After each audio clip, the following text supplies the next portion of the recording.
National college में रावी सामने अभिमन्यु की तरफ देख रही थी, जो ब्लैकबोर्ड के पास खड़ा था और अभी तक उसने रावी की तरफ देखा भी नहीं था, लेकिन फिर भी उसने रावी को अंदर आने से रोक दिया था। वो एकदम हैरान रह गई, लेकिन अगले ही पल अब वो अंदर की तरफ आए और बोली, हाउ डेयर यू, आपकी हिम्मत भी कैसे हुई मुझे रोकने की? ये मेरी क्लास है और आप यहाँ पर क्या कर रहे हैं? पहले तो कल रात आप पार्टी में मेरे सामने आए, उसके बाद अब आप कॉलेज में भी बार बार मेरे सामने आ रहे हैं।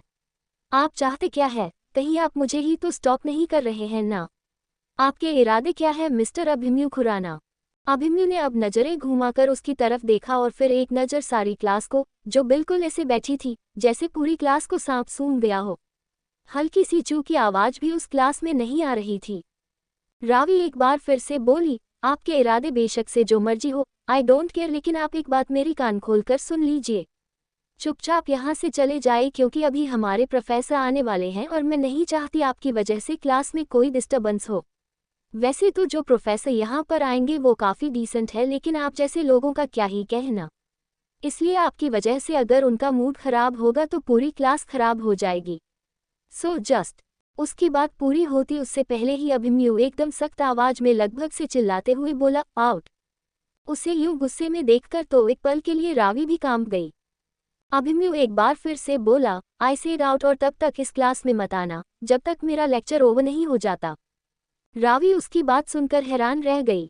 वो तुरंत बोली, आपका लेक्चर? अभी वो बोल ही रही थी कि अभिमन्यु ने सामने की तरफ देखा, जहां पर मिताली बैठी थी। वो मिताली की तरफ देखते हुए बोला, स्टैंड अप। मिताली की हालत रावी से भी ज्यादा खराब हो गई। रावी तो फिर भी सामने से बोलने का दम रखती थी, लेकिन मिताली तो बिल्कुल ही डरपोक थी, क्योंकि उसकी तो इस कॉलेज में पढ़ाई भी स्कॉलरशिप की वजह से चल रही थी। उसके डैड कोई मिस्टर रावत की तरह अमीर बिजनेसमैन नहीं थे, जो वो लोगों से पंगा लेना अफोर्ड कर सके। वो अभिमन्यु के कहने पर तुरंत अपनी जगह से खड़ी हो गई। अभिमन्यु उसकी तरफ देखते हुए बोला, अभी इसी वक्त मिस रावी को इस क्लास से बाहर निकालो, उनका हाथ पकड़ो और उन्हें दरवाजे तक छोड़कर आओ। उसकी बात पर रावी हैरानी से बोली, लेकिन क्यों? अभिमन्यु ने एक नज़र फिर से मिताली की तरफ देखा तो मिताली झट से आगे आए और अगले ही पल उसने रावी का हाथ पकड़ लिया। रावी ने गुस्से से उसकी तरफ देखा। मिताली धीमे से बोली, सॉरी रावी, लेकिन मेरे पास और कोई ऑप्शन नहीं है। अगर मैं ये नहीं करूंगी तो मुझे प्रॉब्लम हो सकती है। उसकी बात सुनकर अब रावी ने उसे कुछ नहीं कहा, लेकिन उसकी गुस्से भरी नजरें अभिमन्यु पर थी। मिताली ने रावी को क्लास से बाहर खड़ा किया और फिर चुपचाप अंदर जाकर बैठ गई। अभिमन्यु सब स्टूडेंट की तरफ देखते हुए बोला, एक बात आप सब लोग मेरी कान खोलकर सुन लीजिए। जिन लोगों को वक्त की अहमियत नहीं, उन लोगों को अभिमन्यु खुराना कभी अहमियत नहीं देता। अगर आप लोगों को मेरा लेक्चर अटेंड करना हो तो मेरे आने से पहले आप लोग इस क्लास में आ जाना। अगर कोई मेरे आने के 1 सेकंड बाद भी आया तो उसे अंदर आने की परमिशन नहीं मिलेगी, फिर बेशक से वो कोई भी क्यों ना हो। ये बोलते हुए अब उसने एक नज़र रावी की तरफ देखा। रावी की आंखों में नमी तैर गई। आज तक कभी उसे इस तरह से क्लास से बाहर नहीं निकाला गया था। क्लास से बाहर निकालना तो दूर, सभी प्रोफेसर, सभी टीचर्स उससे थोड़ा बहुत डरते थे, क्योंकि वो व्योम रावत की बेटी थी, जो उस कॉलेज का चेयरमैन था। वो बस सामने की तरफ देखते रह गई और अब अभिमन्यु ने अपनी क्लास को दोबारा कंटिन्यू किया। रावी ने गुस्से से अपने जबड़े कस लिए थे और वो तुरंत वहां से बाहर की तरफ भाग गई। इस वक्त उसे हद से ज्यादा गुस्सा आ रहा था। वहीं दूसरी तरफ कार्तिक और चेरी के रोके की रस्म हो चुकी थी, लेकिन चेरी के चेहरे पर वो खुशी नहीं थी जो उसके चेहरे पर होनी चाहिए थी। कार्तिक उसकी तरफ देखते हुए बोला, वैसे तो हम दोनों अब एक दूसरे को थोड़ा बहुत जानने लगे हैं, लेकिन मैं आपको और भी अच्छी तरह से जानना चाहता हूँ चेरी, इसलिए मैं आपको डिनर डेट पर लेकर जाना चाहता हूँ। आई होप आप आज रात मेरे साथ डिनर डेट पर चलेंगी। उसकी बात सुनकर चेरी ने बस अपना चेहरा हाँ में हिला दिया। वही अपने केबिन में बैठा दिव्यांश, जो अब अपने लैपटॉप स्क्रीन की तरफ देख रहा था, जहां रावत मेंशन की लाइव फुटेज चल रही थी। कार्तिक की बात सुनकर उसके होठों पर व्यंग भरी मुस्कुराहट तैर गई। कुछ ही देर में कार्तिक और उसकी फैमिली वहां से जा चुके थे और अब वहां पर चेरी, व्योम और धरा रह गए थे। चेरी धरा की तरफ देखते हुए बोली, मैं अपने रूम में जा रही हूँ स्ट्रॉबेरी। चेरी की बात सुनकर धरा उसे रोकते हुए बोली, रुको, मुझे तुमसे कुछ बात। उसकी बात पूरी होती उससे पहले ही चेरी भागते हुए अपने रूम में जा चुकी थी। उसके जाते ही अब दिव्यांश ने अपने लैपटॉप को ऑफ कर दिया था। वही धरा और व्योम अभी भी वहीं पर थे और व्योम की गहरी नजरें धरा पर थी। धरा तुरंत बोली, ये सब क्या हो गया मिस्टर रावत? व्योम व्यंग्य से मुस्कुराया और बोला, ओह रियली, ये तुम मुझसे पूछ रही हो? क्या तुम नहीं जानती ये सब क्या है? एवेचुअली ये सब तुमने ही तो किया है क्राई बेबी, अब तुम्हें खुद ही कुछ समझ नहीं आ रहा क्या? धरा गुस्से से बोली, आप ही जानते हैं मिस्टर रावत, मैं ये नहीं करना चाहती थी। विस्मयादिबोधक चिन्ह। मुझे लगा चेरी और कार्तिक की शादी की अनाउंसमेंट सुनकर दिव्यांश को जलन महसूस होगी। वो चेरी के करीब आएगा और फिर उन दोनों के बीच जो भी दूरियां हैं वो सब चली जाएगी, लेकिन यहाँ तो सब ऑपोजिट हो गया। दिव्यांश ने खुद से चेरी को इस शादी के लिए हाँ कह दिया। वो ऐसा कैसे कर सकता है मिस्टर रावत? अगर उसे चेरी की शादी किसी और से ही करवानी थी तो फिर वो चेरी के करीब भी क्यों आया? अब ये मत कहिएगा कि आपको इन सब चीज़ों के बारे में नहीं पता। व्योम तिरछा मुस्कुराया और बोला, मैंने कब कहा कि मुझे इन सब चीज़ों के बारे में नहीं पता? विस्मयादिबोधक चिन्ह। इनफैक्ट मैं तो वो भी जानता हूँ जो तुम सोच भी नहीं सकती, जो आगे आने वाले कुछ दिनों में होगा वो भी मैं बहुत अच्छी तरह से जानता हूँ, तो मुझे किसी चीज़ को लेकर कोई टेंशन नहीं है। अगर तुम्हें अपना फालतू का दिमाग चलाना है तो बेशक से चलाती रहो क्राई बेबी, मुझे कोई प्रॉब्लम नहीं, लेकिन एट द एंड होगा वही जो तुमने सोचा भी ना हो, क्योंकि जैसे आज तक तुम व्योम रावत के दिमाग को नहीं समझ पाई, दिव्यांश रावत भी तुम्हें समझ में नहीं आएगा और तुम्हें ये बात अब एक्सेप्ट कर लेनी चाहिए। ये बोलकर व्योम अपनी जगह से उठा और अपनी पॉकेट में हाथ डालकर धरा के सामने खड़ा हो गया। उसका एटीट्यूड देखकर धरा गुस्से से बोली, ये सब आपकी वजह से ही है। मेरा दिव्यांश तो बहुत मासूम था, लेकिन आपने उसे बिगाड़ कर रख दिया है। अब वो आपकी तरह टॉक्सिक बन गया है। लेकिन मैं सच बता रही हूँ मिस्टर रावत, अगर उसने चेरी को हक किया तो मैं उसे नहीं छोड़ूंगी। अब अगर चेरी इस रिलेशन में आगे बढ़ना चाहती है ना, तो अब मैं दिव्यांश को उसे और ज़्यादा परेशान नहीं करने दूंगी। अगर दिव्यांश ने चेरी के साथ कुछ करने का सोचा भी ना, तो मैं भी नहीं जानती मैं क्या करूंगी। व्योम उसे यूं बौखलाते हुए देख मुस्कुराया। ऐसा नहीं था कि धरा को ऐसी सिचुएशन में देखकर उसे हंसी आ रही थी, बट प्रॉब्लम यह थी कि उसने धरा को मना किया था ये सब करने को। उसने उसे पहले ही बोल दिया था कि अगर वो जबरदस्ती कुछ करना चाहेगी तो जबरदस्ती। तो ना व्योम ने आज तक किसी की बर्दाश्त की और ना ही दिव्यांश किसी की जबरदस्ती बर्दाश्त करता है, तो उसे ये सब नहीं करना चाहिए। चीज़ें अपने आप सॉल्व हो जाएंगी, लेकिन धरा को अपनी मर्जी करनी थी और अपनी मर्जी करने के बाद नतीजा उसके सामने था। उसने उसकी कमर पर अपना हाथ रखा और बोला, मुझे नहीं पता इन फ्यूचर तुम क्या करोगी और क्या नहीं, लेकिन फिलहाल इतना जरूर जानता हूँ कि फिलहाल के लिए तुम्हें मुझ पर थोड़ा ध्यान देना चाहिए। You know what I am feeling something. उसकी बात सुनकर धरा हैरान रह गई। वो तुरंत बोली, इतनी डिस्टर्बिंग सिचुएशन में आप ये सब सोच भी कैसे? उसकी बात पूरी होती उससे पहले ही व्योम ने उसे अपनी गोद में उठाया और बोला, बेटा अपनी लाइफ में कॉम्प्लिकेशन सिचुएशन खड़ी कर रहा है तो इसमें बाप का क्या लेना देना। दिव्यांश और चेरी को जब जो करना होगा तब कर लेंगे। अब क्या मैं अपने मूड को उनके हिसाब से ऑन ऑफ करूं? Seriously but sorry cry baby, ऐसा नहीं हो सकता। व्योम रावत का मूड अभी है तो तुम्हें उसे अभी ही सेटिस्फाई करना होगा। ये बोलकर वो उसे सीढ़ियां चढ़ते हुए ऊपर की तरफ ले जा रहा था और धरा बस उसकी तरफ देखती रह गई। रूम में लाकर व्योम ने धरा को लगभग से बेड पर पटका और अगले ही पल अपनी शर्ट के बटन खोलने लगा। धरा की सांसें गहरी होने लगी थी। इतना तो वो भी जानती थी कि अगर व्योम का मूड है तो वो क्या, पूरी कायनात उसे नहीं रोक सकती। व्योम मतलब आसमान, और अगर आसमां बरसने को है तो धरती मतलब धरा चाह कर भी उसे रोक नहीं सकती। अपनी शर्ट को साइड में फेंकने के बाद व्योम धरा के ऊपर झुकने लगा और फिर कुछ ही देर में वहां पर धरा की मदहोशी भरी सिसकियां गूंज रही थी। वहीं दूसरी तरफ रावी अपने कॉलेज में थी और वो इस वक्त कॉरिडोर में खड़ी थी। उसे मिताली और चारू का इंतजार था। वो गुस्से से बोली, मन तो कर रहा है कि इस अभिमन्यु खुराना का खू अलग और राना अलग कर दूं। इसकी हिम्मत भी कैसे हुई पूरी क्लास के सामने मेरी इंसल्ट करने की। अभी वो बोल ही रही थी कि उसकी नज़र अभिमन्यु पर गई, जो अभी अभी क्लास से बाहर निकला। अगले ही पल वो अभिमन्यु की तरफ अपने कदम बढ़ाने लगी। अभिमन्यु आगे की तरफ बढ़ता उससे पहले ही अब रावी ने आकर उसका रास्ता रोका और गुस्से से बोली, तुम समझते क्या हो अपने आप को मिस्टर अभिमन्यु खुराना? पूरी क्लास के सामने तुमने मुझे इंसल्ट किया, ये जानते हुए भी कि मैं कौन हूँ तुमने। अभी वो बोल ही रही थी कि अभिमन्यु ने उसका हाथ पकड़ा और उसे आगे की तरफ ले जाने लगा, जहाँ पर सीढ़ियाँ थी, लेकिन उन सीढ़ियों से ज़्यादा कोई आता जाता नहीं था क्योंकि वो सीढ़ियाँ सीधा टेरेस पर खुलती थी। रावी एकदम हैरान रह गई। इस वक्त उसका दिल जोरों से धक धक कर रहा था। अभिमन्यु ने अचानक ही उसे दीवार से लगाया और गौर से उसे देखने लगा। रावी का दिल धक सा रह गया। अभिमन्यु उसकी तरफ देखते हुए बोला, सॉरी मिस वाइन, बट जो कुछ भी हुआ उसमें मेरी गलती नहीं थी। तुमने मेरे साथ बदतमीजी की और मैंने तो तुम्हें पहले ही बताया था कि मुझे बदतमीज लोग बिल्कुल पसंद नहीं, इसीलिए तुम्हें पनिशमेंट देना तो बनता था ना। उसके मुंह से अपने लिए मिस वाइन सुनकर रावी गुस्से से बोली, खबरदार अगर मुझे इस नाम से बुलाया। अगले ही पल अब अभिमन्यु ने उसकी कमर पर अपना हाथ रखा और उसे अपने करीब खींच लिया। रावी के हाथ सीधा अभिमन्यु के सीने पर आ गए। कहाँ रावी दुबली पतली और कहाँ अभिमन्यु एकदम बीस्ट, और ऊपर से कॉलेज में इतने लोगों का होना।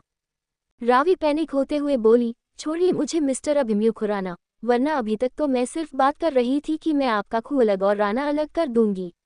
अब मैं सच कह रही हूँ कि अगर आपने मुझे नहीं छोड़ा ना तो मैं आपको नहीं छोड़ूंगी।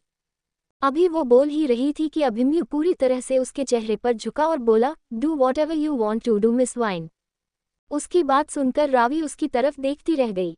उसका दिल अभी भी जोरों से धक धक कर रहा था और अभिमन्यु की नजरें अब उसके कांपते हुए होठों पर थी।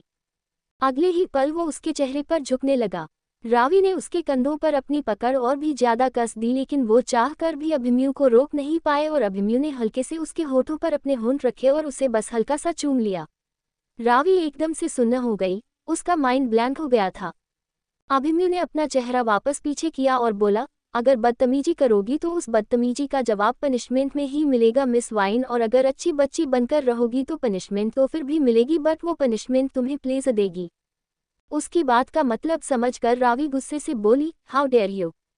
जैसे ही उसने कहा, उसने अपना हाथ भी अभिमन्यु पर उठाने के लिए ऊपर की तरफ उठा दिया था, लेकिन अभिमन्यु ने तुरंत उसका हाथ अपने हाथ में कसकर पकड़ा और अगले ही पल उसकी कलाई को बुरी तरह से मरोड़कर उसे पूरा घुमा दिया, जिससे अब रावी की पीठ अभिमन्यु के सीने से लग गई और अभिमन्यु का चेहरा रावी की गर्दन पर झुक गया। रावी को उसकी गर्म सांसें अपनी गर्दन पर महसूस हो रही थी। उसे अपने बदन में एक कर्ज सा दौड़ता हुआ महसूस हो रहा था। उसके हाथ अभिमन्यु के हाथ पर कसे हुए थे। वहीं अभिमन्यु उसकी गोरी गर्दन पर अपनी गर्म सांसें छोड़ते हुए बोला, मैंने कहा ना मुझे बदतमीज लोग नहीं पसंद। ये लास्ट बार है जब मैं तुम्हारी इस बदतमीजी को इग्नोर कर रहा हूँ। आइंदा अगर दोबारा तुमने मुझसे बदतमीजी करने की कोशिश भी की ना miss wine, I am just gonna lose my control, और फिर तुम्हें सिर्फ प्लेजर ही नहीं पेन भी फील होगा miss wine, and you know what I mean, because दिमाग तो बहुत चलता है तुम्हारा। ये बोलकर अब उसने अपने होठों को रावी की गर्दन पर रख दिया तो रावी जैसे एक पल के लिए तड़प सी उठी। इस वक्त उसे अभिमन्यु का हाथ अपनी कलाई से ढीला होता हुआ महसूस हुआ, तो उसने तुरंत अपना हाथ पीछे खींचा और फिर वहां से ऐसे भागी जैसे वो जेरी और उसके पीछे टॉम भाग रहा हो। उसे भागते हुए देखा अभिमन्यु के चेहरे पर डेविल स्माइल थी। वहीं दूसरी तरफ दिव्यांश इस वक्त अपने केबिन में था। तभी उसके फोन पर उसके असिस्टेंट मोहित का कॉल आया। दिव्यांश ने जैसे ही वो कॉल रिसीव किया, सामने से मोहित बोला, सर चेरी मैडम के फ़ोन पर अभी एक मैसेज आया है। मैसेज में एड्रेस है और एड्रेस सेलिब्रेशन रिजॉर्ट का है। मोहित की बात सुनकर दिव्यांश के चेहरे पर गहरी मुस्कुराहट आ गई। अगले ही पल वो बेहद कातिलाना अंदाज में बोला, रिजॉर्ट सेलिब्रेशन का सबसे लग्जरियस रूम बुक करो और एक सरप्राइज भी प्लान करो। डिटेल्स मैं तुम्हें मैसेज करता हूँ। ये बोलकर उसने कॉल डिस्कनेक्ट कर दिया और उसकी आंखों के सामने चेरी का खूबसूरत सा चेहरा घूमने लगा। नेशनल कॉलेज में रावी मिताली और चारू के साथ बाहर की तरफ आ रही थी। कई बार वो उन दोनों को लिफ्ट दे देती थी जब वो घर जा रही होती थी, क्योंकि उनके घर भी रास्ते में ही आते थे। इसीलिए वो उन दोनों को ड्रॉप करते हुए चली जाती थी। अब वो तीनों गाड़ी की तरफ बढ़ रही थी। तभी चारू की नज़र सामने खड़े हुए अभिमन्यु खुराना पर गई, जो अपनी गाड़ी का दरवाजा खोलकर खड़ा था और किसी से बात कर रहा था। उसे देखकर चारू ने एक आह भरी और बोली, यार वैसे बेशक थोड़ा खड़ूस है ये मिस्टर अभिमन्यु खुराना, लेकिन बहुत हॉट है। आज तक इस कॉलेज में प्रोफेसर तो बहुत आए, लेकिन इनके जैसा कोई नहीं आया। अगर ये प्रोफेसर होगा तो मैं तो पूरी जिंदगी इसके लेक्चर लेने के लिए तैयार हूँ। ये सुनते हुए रावी ने भी अभिमन्यु खुराना की तरफ देखा। तभी अचानक अभिमन्यु की नज़र भी उन तीनों पर गई, लेकिन उसने चारू और मिताली को पूरी तरह नज़रअंदाज कर अपनी नज़रें सिर्फ और सिर्फ रावी पर टिका दी। रावी ने जैसे ही उसकी नज़रों को खुद पर महसूस किया, वो चारू की तरफ गुस्से से देखते हुए बोली, इतना शौक है ना तुझे उसके लेक्चर अटेंड करने का, तो जा और जाकर उसकी गाड़ी में बैठ जा, फिर बेशक से जितने मर्जी लेक्चर अटेंड करना उसके, बस वापस आकर मेरी गाड़ी में मत बैठना। ये कहकर उसने मिताली की तरफ देखा और बोली, तुझे घर जाना है या फिर तुझे भी उस बदतमीज इंसान के पास जाना है? मिताली तुरंत बोली, मुझे तो घर ही जाना है, लेकिन यार चारू गलत तो नहीं कह रही है। वो वाकई हॉट और सेक्सी है। देख जरा उसको, उसके बाइसेप्स और चेस्ट देख यार, कैसे बाहर की तरफ झांक रही है। मेरा तो मन कर रहा है जाकर उसकी चेस्ट पर अपने होंठ रख दूं। आह, मजा आ जाएगा। उद्धरण चिन्ह। ये कहते हुए उसने अपनी जीभ को बाहर निकाला और अपने होठों पर घुमाया। ये देखकर रावी का गुस्सा और बढ़ गया। वो उन दोनों को घूरते हुए बोली, तुम दोनों डूबकर मर जाओ। आइंदा मेरे पास मत आना, वरना मैं सच बता रही हूँ, अभिमन्यु खुराना का तो नहीं पता, लेकिन मैं तुम दोनों का दलिया जरूर बना दूंगी। ये कहते हुए वो तुरंत अपनी गाड़ी की तरफ बढ़ गई। वो अपना गाड़ी में बैठी और वहां से निकल गई। चारू और मिताली अभी भी अभिमन्यु की तरफ देख रही थी। चारू ने मुंह बनाते हुए कहा, अरे गलती भला मिस्टर अभिमन्यु खुराना की कहाँ है? कल पार्टी में भी रावी ने उनके साथ बदतमीजी की थी और आज क्लास में भी गलती उसी की थी। मिताली उसकी बात पर मुस्कुराए और अभिमन्यु की तरफ देखते हुए बोली, मिस्टर अभिमन्यु खुराना तो कभी गलत हो ही नहीं सकते। ये कहते हुए उसके होठों से लार नहीं टपक रही थी, बाकी कोई कमी भी नहीं रह गई थी।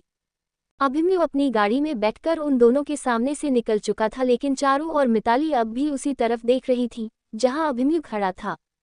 अचानक ही एक लड़के ने अपनी बाइक उन दोनों के सामने रोकी और बोला, अगर तुम दोनों चाहो तो मैं तुम दोनों में से किसी एक को ड्रॉप कर सकता हूँ।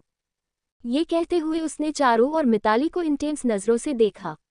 वो लड़का कॉलेज का एकदम लोफर टाइप लड़का था। उसे देखते ही दोनों ने मुंह बनाया और अपने आसपास देखने लगी। उन्हें ये भी नहीं पता चला कि रावी कब वहां से चली गई। अब वो दोनों भी वहां से भाग गई। वहीं दूसरी तरफ रात होने वाली थी, लगभग से शाम के 7 बज चुके थे। चेरी अपने रूम में थी और अपने फ़ोन को देख रही थी। उसमें कार्तिक का मैसेज आया हुआ था।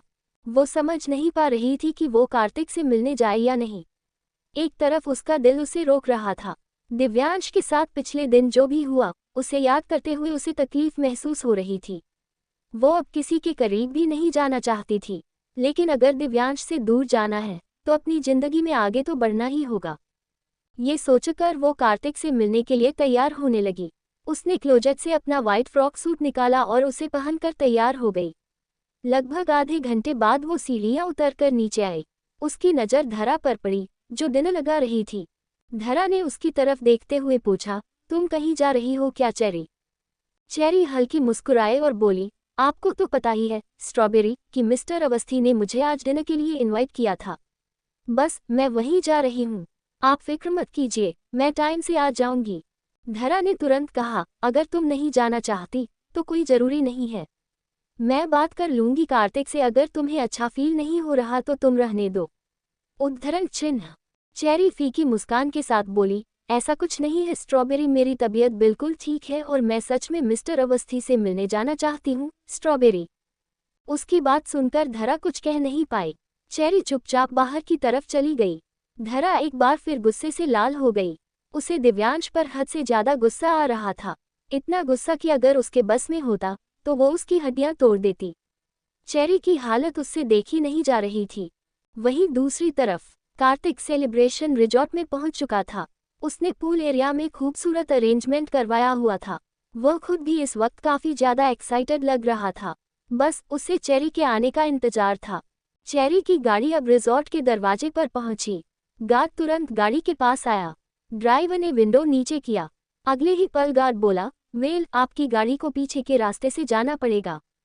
चेरी तुरंत बोली, लेकिन क्यों? गार्ड झट से बोला, क्योंकि आपकी जो बुकिंग है उसके लिए पीछे का एरिया ही बुक किया गया है। चेरी ने अपना सिर हिलाया और ड्राइवर ने गाड़ी पीछे वाले दरवाजे की तरफ बढ़ा दी। कुछ देर बाद वे लोग रिजॉर्ट के पीछे वाले रास्ते से अंदर गए। चेरी गाड़ी से बाहर निकली, लेकिन उसे वहां कुछ नजर नहीं आ रहा था। तभी एक वेटर उसके सामने आया और उसने एक कार्ड चेरी की तरफ बढ़ाया। चेरी ने मुस्कुराते हुए उस कार्ड की तरफ देखा। उसे कार्ड पर लिखा था, मैं तुम्हारा इंतजार कर रहा हूँ चेरी, प्लीज अब मुझे और ज्यादा इंतजार मत करवाओ, जल्दी से रूम नंबर 101 में आओ। कार्ड को पढ़कर चेरी को थोड़ा अजीब लगा। ऐसे रूम में मिलने जाना सच में उसके लिए थोड़ा सा अनकंफर्टेबल था, लेकिन अब वो यहाँ आकर कोई बहाना भी नहीं बना सकती थी और ना ही वहाँ से वापस ऐसे जा सकती थी। तो वो बस हल्का सा मुस्कुराए और रूम नंबर 101 की तरफ बढ़ गई। दरवाजे पर आकर उसने हल्का सा दरवाजा नॉक किया तो दरवाजा खुद ब खुद खुल गया।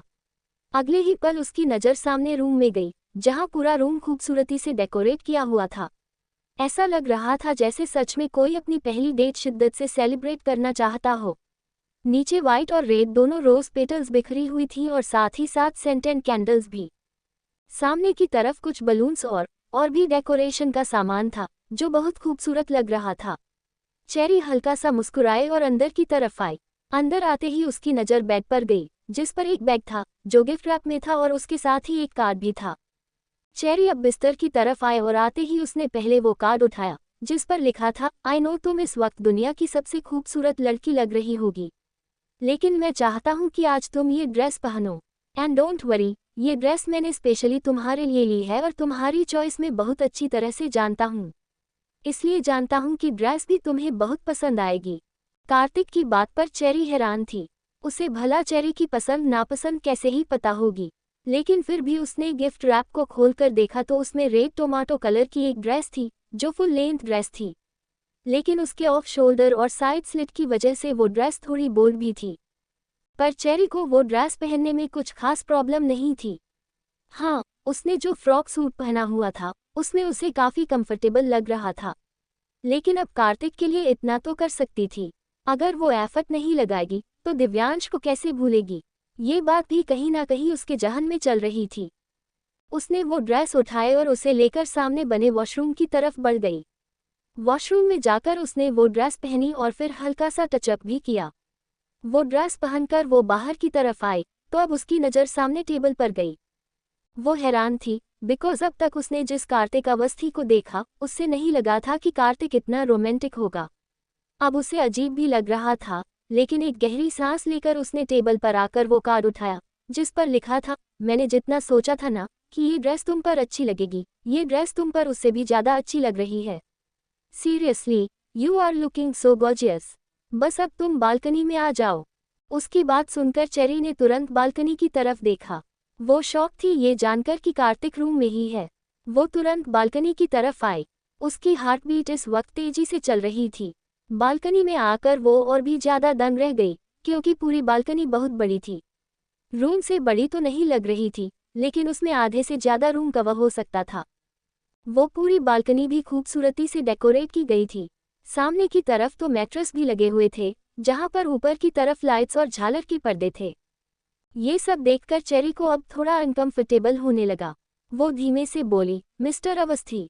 जैसे ही उसने कहा, उसे अपने पेट पर किसी के हाथ महसूस हुए और किसी की गर्म सांसें अपने गर्दन पर। लेकिन इतने में ही वो पहचान सकती थी कि वो शख्स कार्तिक अवस्थी नहीं है, बल्कि वो कोई और है। कोई और मतलब दिव्यांश रावत। उसका दिल धक सा रह गया। Celebration resort. चेरी इस वक्त रूम की बालकनी में खड़ी थी जहां पर कार्तिक ने उसे बुलाया था, लेकिन अब जाकर उसे एहसास हुआ कि वहां पर कार्तिक नहीं बल्कि दिव्यांश था, क्योंकि दिव्यांश ने उसे पीछे से बाहों में भर रखा था। उसका एहसास महसूस कर ही चेरी के रोंगटे खड़े हो गए थे। वो तुरंत दिव्यांश की तरफ पलट गई। वही दिव्यांश चेहरे पर डेविल स्माइल लिए उसकी तरफ देख रहा था। चेरी लड़खड़ाती हुई जुबान के साथ बोली, आप यहाँ पर। दिव्यांश हल्का सा मुस्कुराया और बोला, क्यों? मुझे यहाँ पर नहीं होना चाहिए था रेड। उसकी बात सुनकर चेरी हैरानी से उसकी तरफ देखने लगी। वो ये बात पूछ भी कैसे सकता था। वो तुरंत बोली, मैं यहाँ पर मिस्टर अवस्थी से मिलने आई थी, न कि आपसे। और अब आप यहाँ पर कर क्या रहे हैं? ये बोलकर वो एक पल के लिए रुकी और फिर व्यंग्य से मुस्कुराकर बोली, शायद कोई मिसअंडरस्टैंडिंग हो गई है दिव्यांश। यहाँ पर आपको नहीं, यहाँ पर मिस्टर अवस्थी को होना चाहिए था, या फिर यहाँ पर मुझे नहीं बल्कि निहारिका को होना चाहिए था। शायद आप उसके साथ क्वालिटी टाइम स्पेंड करने के लिए यहाँ पर आए होंगे और गलती से निहारिका की जगह मैं इस रूम में आ गई, पर कोई बात नहीं, मैं इस रूम से चली जाती हूँ। ये बोलकर वो जैसे ही वहाँ से जाने लगी वो खुद ही रुकी और अपनी तरफ देखने लगी। उसने वो ड्रेस पहनी थी जो बेड पर रखी हुई थी, मतलब ये ड्रेस उसके लिए नहीं थी बल्कि निहारिका के लिए थी। वो तुरंत बोली, आई एम सो सॉरी, मैंने ये ड्रेस पहन ली, लेकिन अब आप मेरी पहनी हुई ड्रेस अपनी होने वाली वाइफ को तो नहीं पहनाएंगे। उसे मेरी तरफ से सॉरी बोल दीजिएगा और प्लीज़ उसके लिए एक और सरप्राइज प्लान कर दीजिएगा। बाकी रही इस ड्रेस की बात तो मैं इसे आपको रिटर्न कर दूंगी या फिर अपनी तरफ से आपकी होने वाली वाइफ के लिए एक नई ड्रेस ले दूंगी। मैं चलती हूँ। ये बोलकर वो जैसे ही वहां से जाने लगी, अगले ही पल दिव्यांश ने उसकी कलाई को पकड़कर उसे वापस अपनी तरफ खींच लिया और फिर उसके सीने की तरफ देखने लगा। ऑफ शोल्डर ड्रेस में उसका अपर एरिया थोड़ा उभरा हुआ लग रहा था और काफी सेक्सी भी। दिव्यांश की गहरी नजरें चेरी को अपनी अपर बॉडी पर महसूस हो रही थी। उसने तुरंत हल्का सा घूमना चाहा, लेकिन दिव्यांश ने उसकी कमर पर अपना हाथ कसते हुए उसे अपने सामने ही रखा और मुस्कुराते हुए बोला, तुम्हें इस ड्रेस की फिक्र हो रही है रेड? चेरी उसके सवाल का कोई जवाब देती उससे पहले ही दिव्यांश ने उसके सीने पर अपना हाथ रखा और अगले ही पल उस ड्रेस को खींच दिया तो वो ड्रेस आगे की तरफ से थोड़ा फट गई। चेरी की आंखें बड़ी हो गई। दिव्यांश ऐसे कैसे उसकी ड्रेस को फाड़ सकता था? अभी उसे बाहर जाना था, कार्तिक से मिलना था, अब वो ऐसे कैसे फटे हुए कपड़ों में उससे मिलेगी? दिव्यांश उसकी तरफ देखते हुए बोला, अब तो तुम्हें इस ड्रेस की फिक्र नहीं होगी ना? चेरी गुस्से से बोली, आपने क्या किया दिव्यांश? आपने मेरी ड्रेस फाड़ दी, आप ऐसा कैसे कर सकते हैं? पर आपसे और उम्मीद भी क्या कर सकती हूँ? आप तो हमेशा से ही वही करते हैं जिस चीज़ की उम्मीद मुझे ना हो। आप नहीं चाहते कि मैं इस ड्रेस को पहने रखूं तो कोई बात नहीं, मैं अभी इसे उतार देती हूँ और अपने कपड़े पहन लेती हूँ। वैसे भी वो कपड़े अभी रूम में ही है। ये बोलकर वो दोबारा वहां से जाने लगी तो दिव्यांश ने अब उसके पेट पर अपना हाथ रखकर उसे पीछे खींचा और अगले ही पल दीवार से लगा दिया। वो उसे और भी ज्यादा गहरी नजरों से देखने लगा और चेरी भी हैरानी से उसकी तरफ देख रही थी। चांद की रोशनी उन दोनों पर गिर रही थी, जिसकी वजह से उन दोनों के चेहरे ही हल्के चमक रहे थे। दिव्यांश उसकी तरफ देखते हुए बोला, मुझे इस ड्रेस में तुम कितनी खूबसूरत लग रही हो ये मैं तुम्हें बता भी नहीं सकता रेड, और तुम कह रही हो कि मैं नहीं चाहता ये ड्रेस तुम पहनो। उसकी बात पर चेरी हैरान हुई। वो गहरी गहरी सांसें लेते हुए बोली, आप कहना क्या चाहते हैं दिव्यांश? दिव्यांश हल्का सा मुस्कुराया और बोला, मैं कहना कुछ नहीं चाहता रेड, मैं सिर्फ करना चाहता हूँ। चेरी अब और भी ज्यादा चौंक गई और तभी दिव्यांश के हाथ उसे अपनी पीठ पर पूरी तरह से चलते हुए महसूस होने लगे। वो हल्का सा आगे की तरफ बढ़ गई तो उसका सीना सीधा दिव्यांश के सीने से टकराया, लेकिन दूसरे ही पल वो वापस पीछे की तरफ हट गई, पर दिव्यांश का हाथ अभी भी उसे अपनी पीठ पर महसूस हो रहा था। दिव्यांश उसकी गर्दन पर झुकते हुए बोला, और ये बात तो मुझे तुम्हें बताने की जरूरत ही नहीं है रेड कि मैं क्या करना चाहता हूँ। उसकी बात सुनकर चेरी एकदम दंग रह गई। इतना सब कुछ होने के बाद दिव्यांश उससे इस तरह की बातें कर भी कैसे सकता था? आज उसने सुबह साफ साफ मना कर दिया था कि उन दोनों के बीच कोई रिलेशनशिप नहीं हो सकता। खुद ही चेरी का दिल तोड़कर उससे कोई रिश्ता ना होने की बात कहकर अब वो खुद उसके करीब आ रहा था। उसने उसे कंधों से कसते हुए खुद से दूर किया और गुस्से से बोली, मुझसे दूर रहिए दिव्यांश। दिव्यांश हल्का सा मुस्कुराया और बोला, तुम्हें लगता है तुम मुझे खुद से दूर कर सकती हो? चेरी तुरंत बोली, हाँ कर सकती हूँ, मेरा हक है, आप पर ना सही लेकिन खुद पर तो है ना, और आप मेरे करीब नहीं आ सकते दिव्यांश, अब तो बिल्कुल भी नहीं। आज सुबह आपने ही कहा था ना कि हम दोनों के बीच कोई रिश्ता नहीं है, तो अब क्या हुआ? अब आप एक बार फिर से मेरे पास आ रहे हैं, मेरे करीब आने की बातें कर रहे हैं, मेरे साथ अजीब सी बातें कर रहे हैं, और फिर ये बातें करते हुए आप मुझे बिस्तर पर ले जाएंगे और फिर हम दोनों के बीच वो सब होगा जो कल रात हुआ, जो कल दिन में फार्म हाउस में हुआ, और फिर सुबह उठते ही आप एक बार फिर से बदल जाएंगे हैं ना दिव्यांश? यही होगा ना आगे? पर सॉरी, अब मैं ऐसा कुछ नहीं होने दूंगी। दिव्यांश थोड़े इंटेंस एक्सप्रेशंस के साथ बोला, और तुम्हें सच में लगता है कि तुम मुझे रोक सकती हो? ये बोलते हुए अब उसने हल्का सा अपने होठों को चेरी की गर्दन पर रख दिया तो चेरी एक पल के लिए कांप उठी, लेकिन अगले ही पल उसने खुद को संभाल लिया और गुस्से से दिव्यांश को धक्का दे दिया। जैसे ही उसने दिव्यांश को धक्का दिया, दिव्यांश का चेहरा गुस्से से लाल हो गया और उसने चेरी का हाथ पकड़कर उसे अपनी तरफ खींच लिया। चेरी का दिल धक सा रह गया। दिव्यांश की आंखें इस वक्त गुस्से से जल रही थी। दिव्यांश उसकी तरफ देखते हुए बोला, तुम्हारी इतनी हिम्मत कि तुमने मुझे धक्का दिया? चेरी को उसके एक्सप्रेशंस देखकर ही उसे डर लग रहा था, लेकिन वो अब दिव्यांश को खुद पर हावी भी नहीं होने देना चाहती थी, इसलिए जल्दी से बोली, हाँ मैंने आपको धक्का दिया, और अगर आपने मेरे करीब आने की कोशिश की ना दिव्यांश, तो मैं सच बता रही हूँ, मैं आपकी ज़बरदस्ती बर्दाश्त नहीं करूँगी। मैं प्यार करती हूँ आपसे, लेकिन आज आपने वो सारी फीलिंग्स खत्म कर दी जो मेरे दिल में आपके लिए थी। अगर आपको मेरा प्यार नज़र नहीं आया ना, तो अब मुझे आपको अपना प्यार दिखाना भी नहीं है, इसलिए छोड़िए मुझे यहाँ से जाना है। ये बोलकर वो जैसे ही उसे दोबारा धक्का देने लगी, दिव्यांश ने उसकी उन दोनों कलाइयों को कसकर अपने हाथों में पकड़ा और अगले ही पल उन्हें मरोड़कर उसकी पीठ से लगा दिया। चेरी की दर्द से आह निकल गई, उसकी आंखों में भी उसका दर्द साफ नजर आ रहा था। दिव्यांश उसके चेहरे पर झुका और बोला, यू नो वॉट, तुमने आज तक गलतियां तो बहुत की है रेड, लेकिन ये वाली गलती तुमने थोड़ी सी ज्यादा कर दी। चेरी उसकी बात सुनकर हैरान रह गई, लेकिन अब वो टूटने लगी थी। दिव्यांश से लड़ना ही तो उसे नहीं आता था, उसकी नफरत ही तो उससे नहीं बर्दाश्त होती थी, इसलिए तो वो बचपन में भी उसे छोड़कर चली गई थी और अब वो एक बार फिर से कमजोर पड़ने लगी। वो रोते हुए बोली, आखिर आप मुझसे चाहते क्या है दिव्यांश? क्यों कर रहे हैं आप मेरे साथ ऐसा?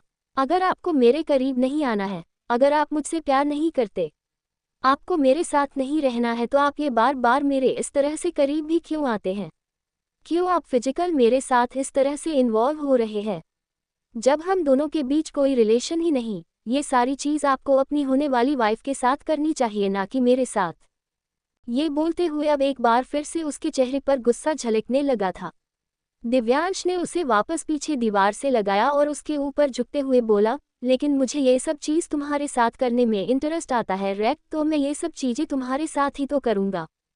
अब तो उसकी बातों से चेरी और भी ज्यादा हैरान हुई। वो रोते हुए बोली, लेकिन मैं कोई चीज़ नहीं हूँ जो आपको अच्छी लगती है, तो आप कुछ भी करेंगे दिव्यांश। मेरी भी कोई फीलिंग्स है, मेरे भी कोई इमोशंस है, मैं बिना दिल के नहीं हूँ। मेरा भी दिल दुखता है जब आप अकेले में मेरे करीब आते हैं और सबके सामने आप मेरे साथ इस तरह से बिहेव करते हैं जैसे हम दोनों के बीच कुछ है ही नहीं। अगर आपको ये सब मेरे साथ करना अच्छा लगता है तो क्यों आप निहारिका से शादी कर रहे हैं? क्यों आप मेरी शादी मिस्टर अवस्थी से करवाने की जिद कर रहे थे? अगर आपके दिल में मेरे लिए फीलिंग्स है तो क्यों आप मेरे दिल की फीलिंग्स के साथ खेल रहे हैं? क्यों दिव्यांश, क्यों? ये बोलते हुए उसने अपने हाथों को दिव्यांश के हाथों से छुड़ा लिया था और उसकी शर्ट को कसकर मुट्ठियों में जकड़ लिया था। उसकी आंखों से बेहिसाब आंसू बह रहे थे और उन आंसुओं को देखकर दिव्यांश के चेहरे के एक्सप्रेशंस थोड़े बदलने लगे। वो चेरी का चेहरा अपने हाथों में थाम कर बोला, सच में तुम्हें इतना बुरा लगता है रेड? उसे प्यार से बात करते हुए देख चेरी ने तुरंत अपना चेहरा ना में हिलाया और बोली, बुरा नहीं लगता है दिव्यांश, मैं टूट जाती हूँ। आप सोच भी नहीं सकते मेरा क्या हाल होता है। आप सोच भी नहीं सकते मैं आपसे कितना प्यार करती हूँ और सिर्फ मैं ही जानती हूँ, जिससे हम बेइंतहा मोहब्बत करें और वो हमें ठुकरा दे तो हमें कैसा महसूस होता है। सच में बिखर जाती हूँ दिव्यांश। उसकी बात सुनते हुए अब दिव्यांश ने उसकी आंखों से बहते हुए आंसुओं को साफ किया और उसके माथे को चूमकर बोला, आई एम सॉरी रेड, मुझे नहीं पता था कि तुम्हें सच में इतना बुरा लगता है। उसे सॉरी बोलते हुए देख चेरी बस उसकी तरफ देखती रह गई। दिव्यांश ने बारी बारी से उसके गालों को चूमा और बोला, मैं जानता हूँ मैं तुम्हारा बहुत दिल दुखाता हूँ, लेकिन प्लीज मुझे माफ कर दो रेड, आइंदा से मैं ऐसा नहीं करूँगा। चेरी तुरंत बोली, मुझे पता है आप एक बार फिर से ये सब दिखावा कर रहे हैं, सिर्फ और सिर्फ मेरे करीब आने के लिए, और अगर मैं आपके करीब आऊंगी तो कल सुबह होते ही आप एक बार फिर से ये सब कुछ भूल जाएंगे। फिर तो आपके लिए मेरे इमोशंस और मैं दोनों ही कोई मायने नहीं रखेंगे। नहीं, मुझे आपकी बातों में नहीं आना, मुझे यहाँ से जाना है। ये बोलकर एक बार फिर से उसने वहाँ से जाने की कोशिश की। दिव्यांश ने उसे अपनी बाहों में जकड़ा और बोला, मैं जानता हूँ तुम मुझ पर यकीन नहीं करोगी, इसलिए आई प्रॉमिस अब मैं तुम्हारे साथ कुछ नहीं करूँगा। तुम्हें मेरे करीब नहीं आना है ना, तो ठीक है। जब तक तुम्हें मुझ पर ट्रस्ट नहीं हो जाता तब तक तुम मेरे करीब मत आना, पर प्लीज़ ऐसे जाओ तो मत। मुझे ऐसे छोड़कर जाओगी तो क्या मुझे बुरा नहीं लगेगा? क्या तुम्हारे लिए मेरे इमोशंस, मेरी फीलिंग्स कोई मायने नहीं रखती है क्या? चेरी चुपचाप उसकी तरफ देखने लगी। दिव्यांश ने उसे अपनी गोद में उठाया और सामने बने हुए बैग की तरफ लेकर आया जो नीचे जमीन पर बिछा हुआ था। वो उसे बैग पर बिठाते हुए बोला, जब तक तुम्हें मुझ पर यकीन नहीं होगा ना, आई प्रॉमिस मैं तुम्हें टच भी नहीं करूंगा, पर प्लीज तुम शांत हो जाओ। ये लो, ये पानी पियो। ये बोलते हुए उसने वहां साइड में रखी हुई पानी की बोतल को उसकी तरफ बढ़ाया। चेरी ने अपनी आंखों से बहते आंसुओं को साफ किया और फिर उस पानी को पीने लगी। उसे वो पानी पीते हुए देख दिव्यांश के चेहरे पर डेविल स्माइल थी और चेरी मासूमियत से वो पानी पिए जा रही थी।